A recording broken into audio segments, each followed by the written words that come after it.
Ndeko, naambia na komo ya uhuru, komo ya liberté ya freedom. Balabi ke ennemi ya Congolais azaka Rwandais, azaka Tutsi, azaka Kabila. Yo lobi ni pa wakamona. Uhuru ndeko, merci lisusu nde onzinga lelo. Biso to ena marche a poto la ksabandeko na biso ke ennemi ya Congo azoka ba forme belé. Exemple ya munene Zuma atteint plus de 3 millions de votes. 3 millions de votes, il y a fraude en Afrique du Sud. Et où c'est pas Zuma, Jacob Zuma, c'est ennemi à la liberté africaine. Donc, c'est un exemple, pour ennemi à Congo, ils ont une forme chinois, ils ont une forme indien, ils ont une forme musu bleu, ceux qui blanc.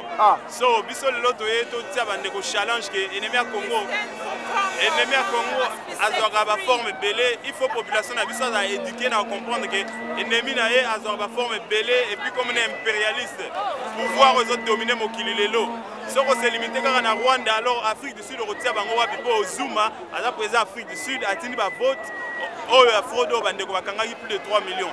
Il y a un sous na Bandeko Lelo, to examiner, to tika toza awa libanda mboka, to za la plus internationale, na plus analytique, to za la plus réel na makanisi na biso ka rapport ko lobake ennemi a problème na biso za Rwanda po Coltan yango na iPhone 4.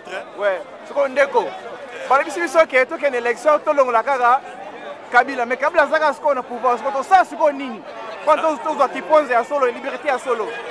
Matondo mingi ndeko, ndeko toyebi donc l'impérialisme va passer biso mine d'or pour Congolais comme mobiliser, Congolais répondre à la mobilisation. Next stage, étape où l'Andi ezali ko éduquer Congolais à comment organiser. Une fois Congolais comme organisé, moi qu'il me respecter leur ligne. Pour l'instant, va respecter Congolais pour l'organisation comme telle. Mais Congolais répondre à la mobilisation, il y a une mobilisation makasi. Mais c'est quoi le Congolais comme éduquer à comprendre le système ni les autres dirigeants qui sont dans le monde, à comprendre l'ennemi n'a pas forme belé à Zanani. Uhuru.